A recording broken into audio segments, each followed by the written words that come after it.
Hi guys. So yesterday I said I'm going to conduct a survey.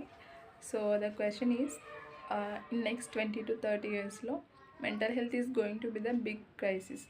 So how many of you will agree for that? Crisis అంటే ఒక పెద్ద problem, ఒక situation, like ఎట్లా అంటే ఒక danger సిచ్యువేషన్ని create చేయడం అనమాట. So what you're thinking about of it? అవుతుంది అని అనుకుంటున్నారా, కాదు అని అనుకుంటున్నారా? కాదు అంటే వై, ఎస్ అనుకున్నా కానీ వై అని చెప్పండి. అంటే ఇప్పుడు most of the people in recent days, like adults కానీ చిన్నపిల్లలు కానీ ఏదో ఒక ప్రాబ్లంతో సఫర్ అవుతున్నారు. Either maybe depression are anxiety, ఏదో ఒకటి ఎప్పుడు డల్గా ఉండడం, సమ్ రీజన్స్ అదే. ఇన్ రీసెర్చెస్ ప్రకారం కూడా చిల్డ్రన్ అదే part of this mental health disorders. Okay, ఏదైనా కానీ.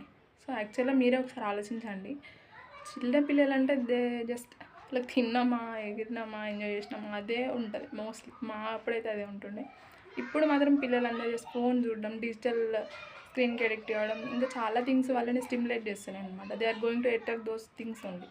సో వాళ్ళకి మెంటల్ హెల్త్ కూడా కొంచెం ఛాన్సెస్ ఉంటాయి మోస్ట్లీ. సో ఇప్పుడు పీపుల్ ఇట్లా ఉంటే, సో ఫ్యూచర్ జనరేషన్స్ అనేవి వీళ్ళ అవుట్పుట్ కదా. సో వీళ్ళ అవుట్పుట్ వాళ్ళు ఎలా ఉంటారు, సో వాళ్ళు ఎలా ఉంటారు, అసలు వీళ్ళు ఎలా ఉంటారు, ఏమనుకుంటున్నారు, మీరేమనుకుంటున్నారు? ఏం లేదు, అందరు బాగానే ఉంటారు, అట్లా ఎట్లా జరుగుతుంది, అందరు మూవ్ ఆన్ అయిపోతారు అనుకుంటున్నారా? లేదు, కొంచెం ఛాన్సెస్ ఉన్నాయి, నిజంగానే జరుగుతుంది అని అనుకుంటున్నారా? So what's your opinion? And నేను దీన్ని కమ్యూనిటీ బాక్స్లో పోస్ట్ చేస్తాను. I send you poll in the community section, అక్కడ పోల్ చేయండి.